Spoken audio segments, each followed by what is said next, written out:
হু হু করে বাড়ছে তিস্তা নদীর পানি। উজান থেকে নেমে আসা পাহাড়ি ঢল আর টানা বৃষ্টির প্রভাবে বিপদসীমার ওপর দিয়ে প্রবাহিত হচ্ছে নদীর পানি।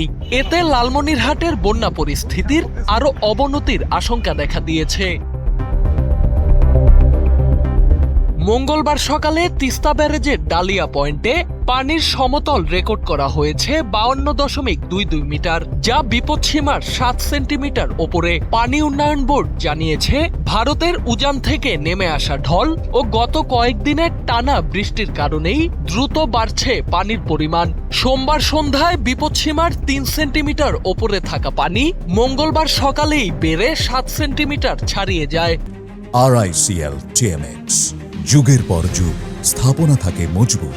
সরেজমিনে দেখা যায়, তিস্তার চরাঞ্চলের বিভিন্ন এলাকার রাস্তাঘাট, ফসলি জমি ও নিম্নাঞ্চল ইতোমধ্যেই প্লাবিত হয়েছে।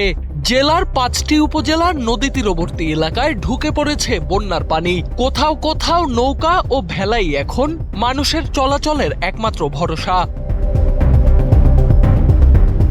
পানি উন্নয়ন বোর্ডের আশঙ্কা, উজানে বৃষ্টিপাত অব্যাহত থাকলে আগামী দিনগুলোতে তিস্তার পানি আরও বাড়তে পারে। এতে নদী তীরবর্তী নিম্নাঞ্চলে স্বল্পমেয়াদী বন্যার বিস্তৃতি ঘটতে পারে। পরিস্থিতি সার্বক্ষণিক পর্যবেক্ষণ করা হচ্ছে এবং ঝুঁকিপূর্ণ এলাকার বাসিন্দাদের সতর্ক থাকার আহ্বান জানিয়েছে কর্তৃপক্ষ।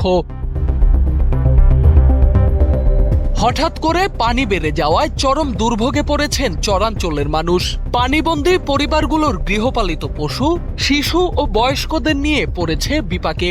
বন্যার পানির সঙ্গে যুক্ত হয়েছে সাপ ও বিষাক্ত পোকামাকড়ের আতঙ্ক।